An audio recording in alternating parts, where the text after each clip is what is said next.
Chandrayaan three success తో భారత్ ఖ్యాతి విశ్వవ్యాప్తమైంది. ప్రపంచంలో ఏ దేశానికి వీలు కాని విధంగా చంద్రుడి దక్షిణ ధ్రువంపై రోవర్ ని దింపిన దేశంగా భారత్ నిలవడంతో ఇస్రోకు ప్రశంసలు వెల్లువెత్తాయి. ఈ విజయం అందించిన స్ఫూర్తితో ఇస్రో శాస్త్రవేత్తలు చంద్రయాన్-4 కు కసరత్తు మొదలెట్టేశారు. ఈసారి జాబిల్లిపై 100 రోజుల పాటు ఉండేలా ఈ ప్రాజెక్టును రూపొందిస్తున్నారు. చంద్రయాన్-4 ప్రయోగాన్ని 2040లో చేపట్టేందుకు ఇస్రో కట్టుబడి ఉందని ఇస్రో చీఫ్ సోమనాథ్ వెల్లడించారు.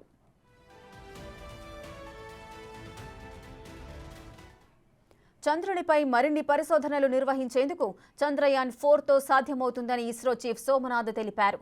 అంతరిక్షంపై పరిశోధనలు చేయడం నిరంతర ప్రక్రియ అని అన్నారు. అంతరిక్ష రంగంలో మన దేశం గొప్ప పురోగతిని సాధిస్తుందని చెప్పారు.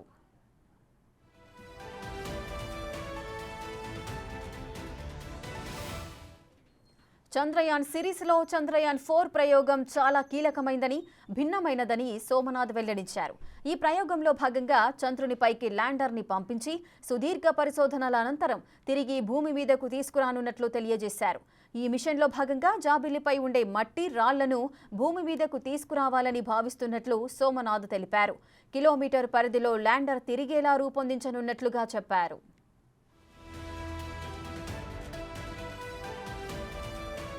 2024 సంవత్సరానికి జాన్ ఎల్ జాక్ స్విగర్ట్ జూనియర్ పురస్కారాన్ని ఇస్రోకు బహూకరించారు. ఇస్రో తరఫున హ్యూస్టన్లోని భారత కాన్సుల్ జనరల్ మంజునాథ్ అందుకున్నారు. అంతరిక్ష పరిశోధనల్లో కీలక ముందడుగు వేసినందుకు చంద్రయాన్-3 బృందానికి ఈ అవార్డు దక్కింది.